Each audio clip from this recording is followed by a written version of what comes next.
Okay, so we're going to create a warm value scale. I've already mixed up an orange and I've set up my palette so that I've got some whites and some oranges like this. So if you want to pause the video now so that you can do the same, pause it. I've checked out this orange and I'm comparing it to the value scale above. I'm setting my camera on my phone to black and white. And I can tell that it looks like the same kind of gray as this with my black and white filter on, so that's why I painted the orange there. So I'm going to use that frequently, but I'm going to start with the light side, a lot of white. Always start with the lighter color when you're mixing colors, and then I'm adding just a tiny bit of orange to that to get a really light value. And this has less white in it, so when I mix that up,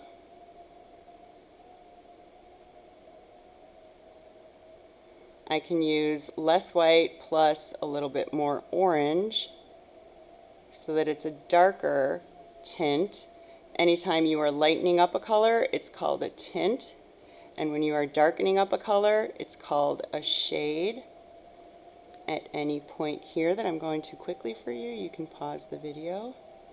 And then in the last one, I'm going to add a lot of orange and just a little bit of white. So you can see the three different values there. This is almost white.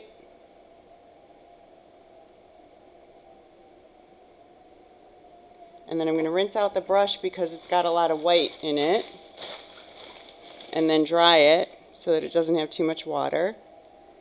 And then I'll put the next tint down here.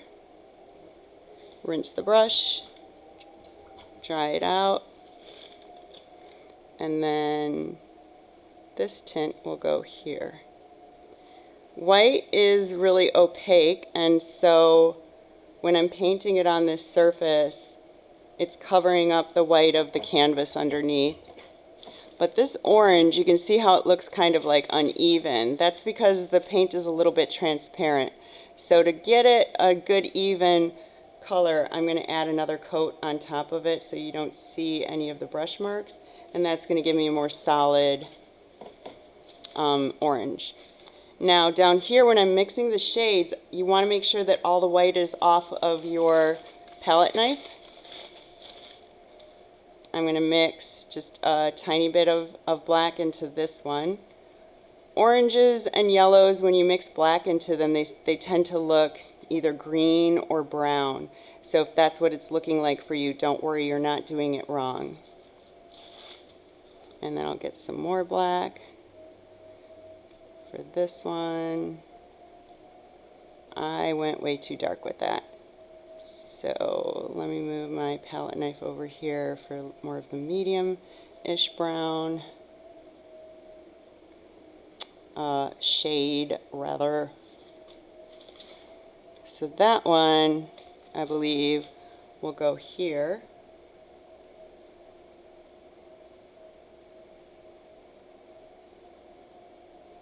And at any point that I want to check, I can use my phone set to black and white, and I'm seeing that these tints and shades are lining up vertically with the grays above them.